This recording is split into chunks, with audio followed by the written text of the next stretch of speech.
Hey there, and welcome back to another episode of Cutting Through It. My name is Sherry, and I'm really happy you're here today. Today, we're talking about something that a lot of hairstylists avoid saying out loud.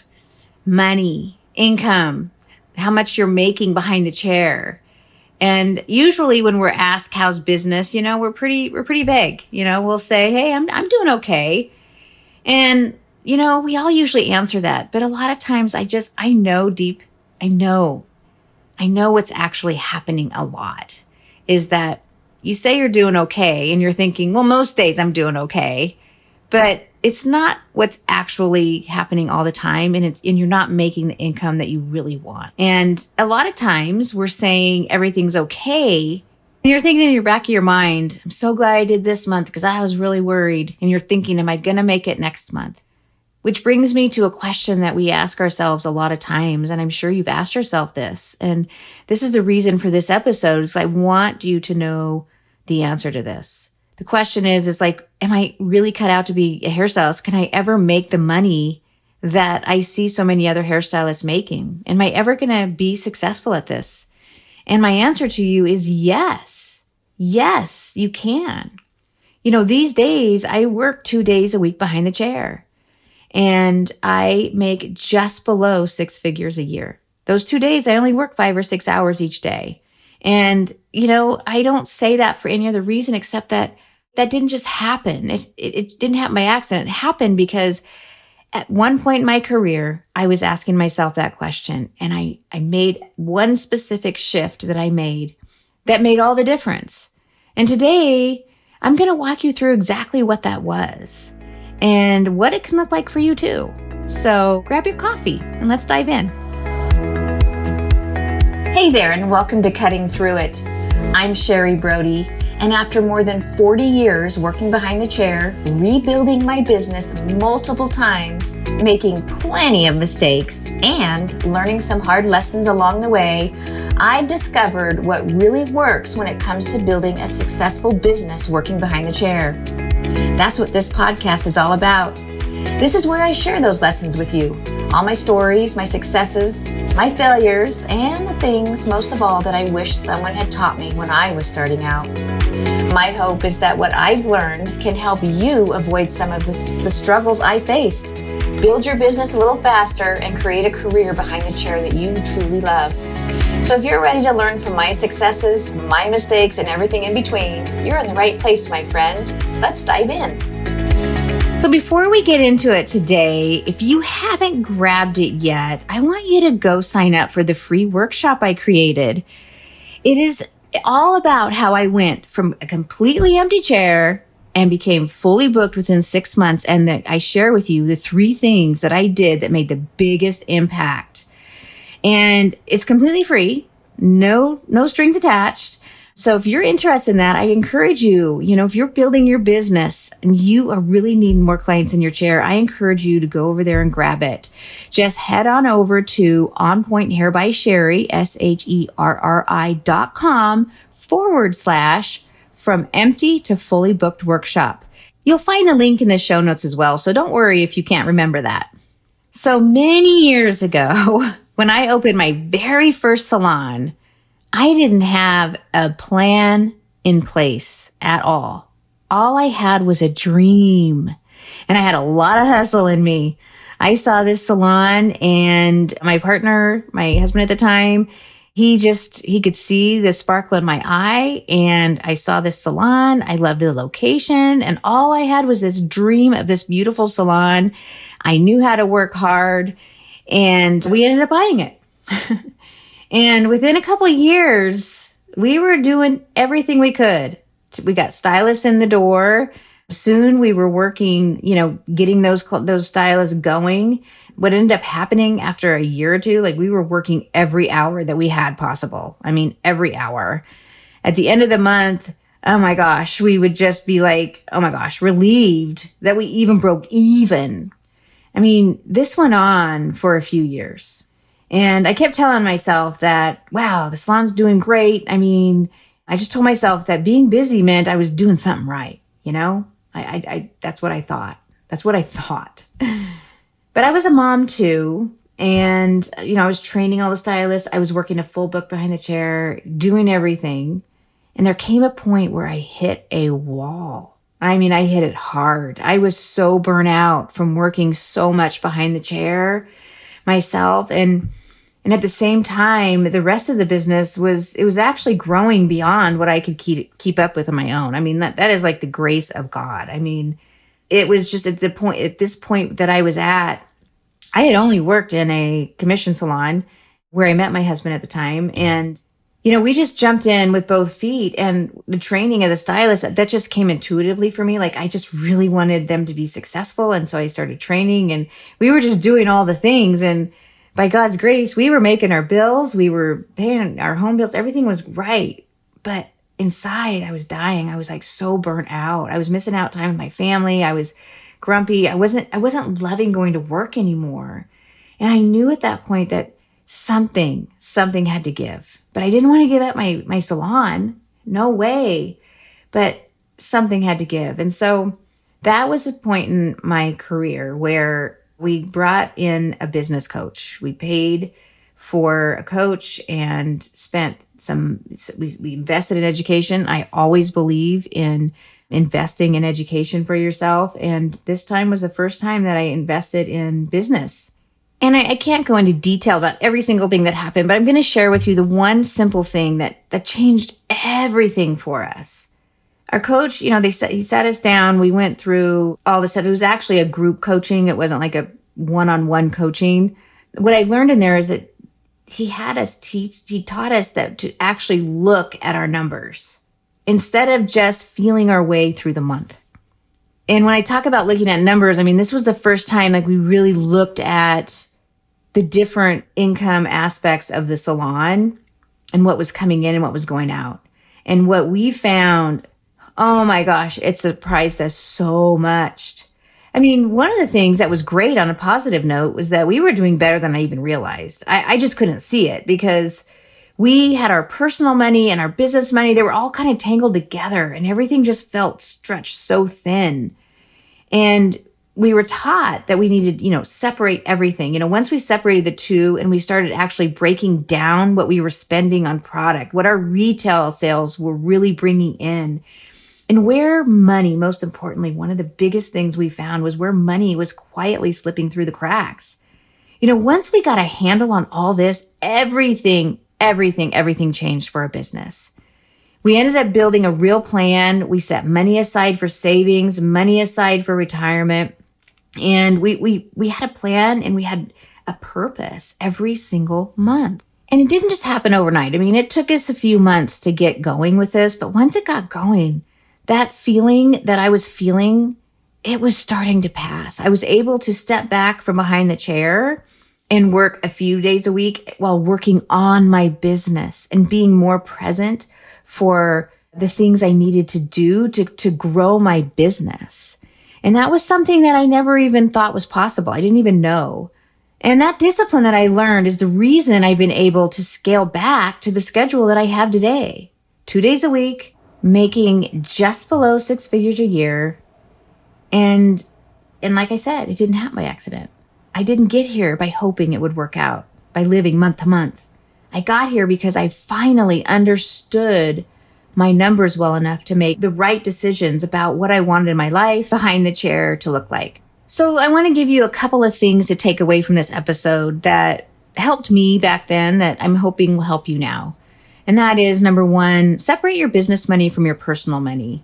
I know you're probably thinking, well, of course I have my business bills, I have my personal bills, I have that. But I see a lot of times, and I know in the beginning, we just have an account, we put our money in, and whatever we were making behind the chair would just go into one account, and then we would pull from there for our personal and our business. So you want to make sure that you have a bank account dedicated solely to your business. And I recommend to have a couple of different savings accounts too. One is a savings account for emergencies within your business.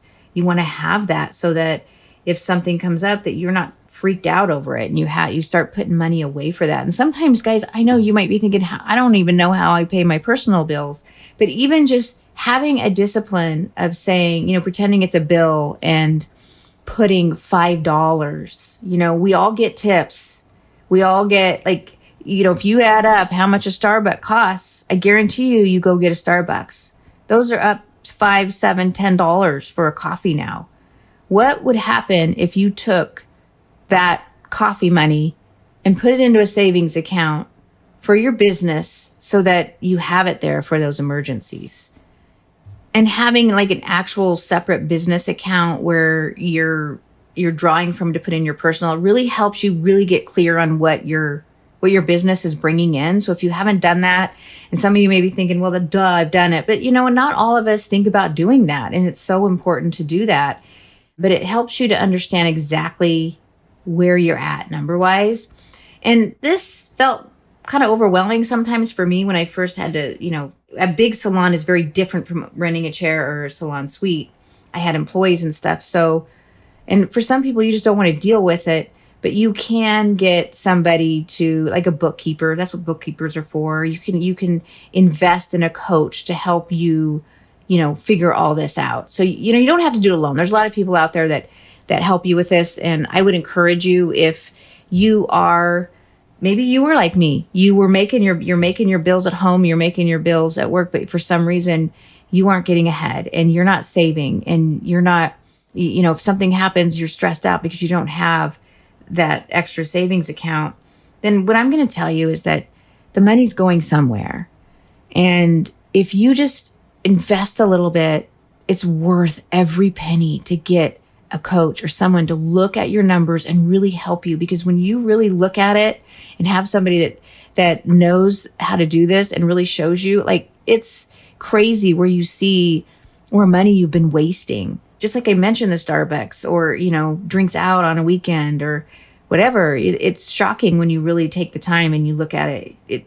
Honestly, it was for us too, because I say that obviously because I experienced it, and there was a lot of things at first that I had to cut back on, and you probably will too, to get yourself going. That's just part of sacrificing to get your business off the ground. Is it takes sacrifice and it takes discipline, and this is one of those disciplines that I highly, highly recommend you doing.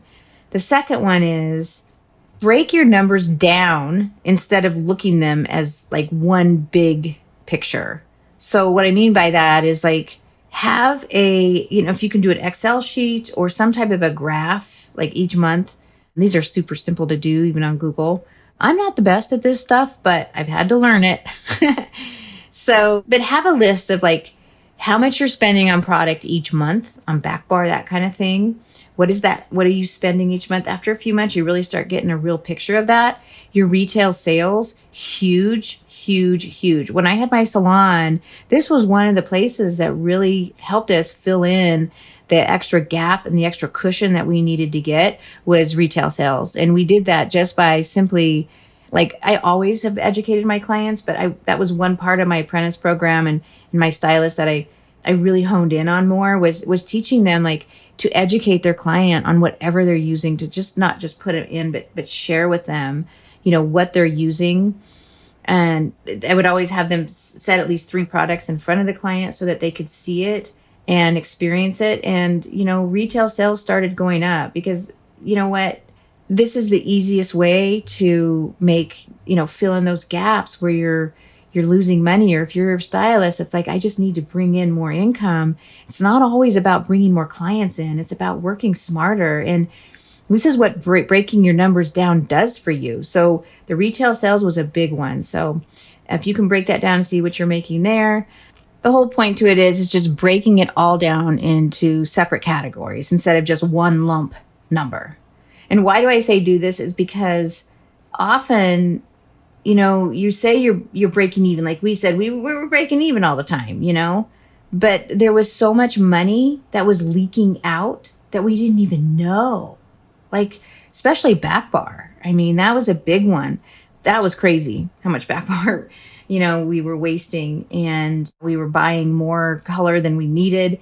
So just by looking at this number, just by taking an inventory every month and really looking at what we're using and looking at the books and see who's coming in, we weren't over ordering on products. That's just one simple thing.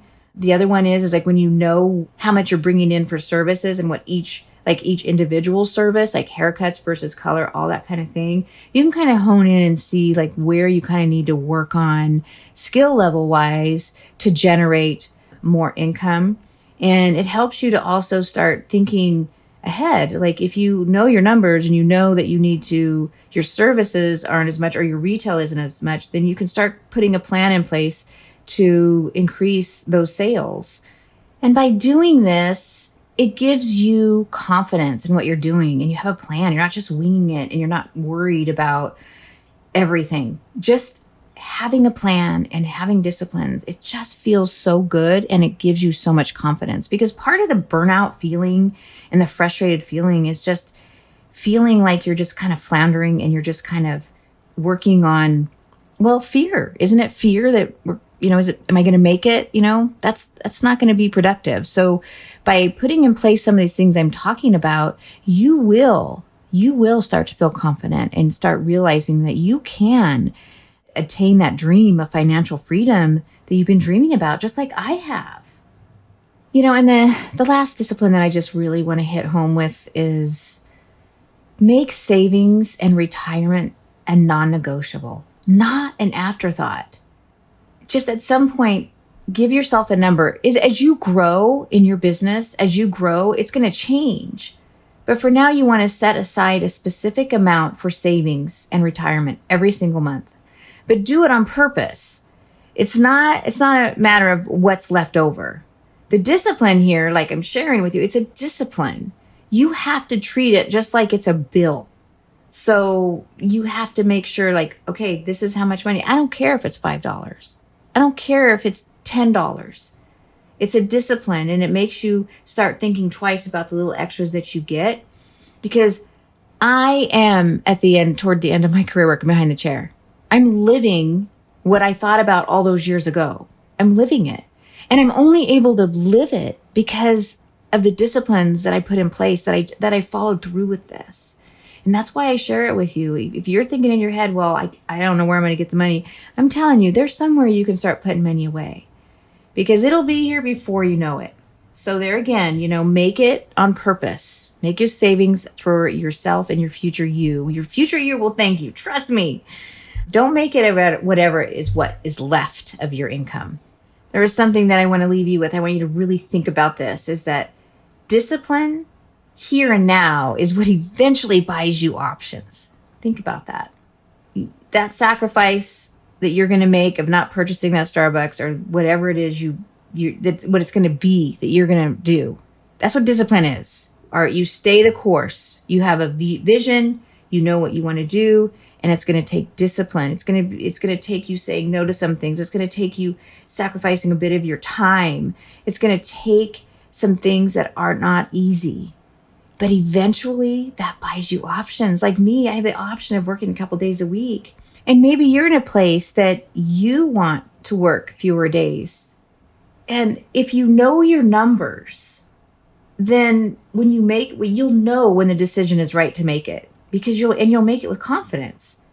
You'll be able to step back away from the chair those few days a week without fear, because you'll know exactly what your business needs from you to keep it running.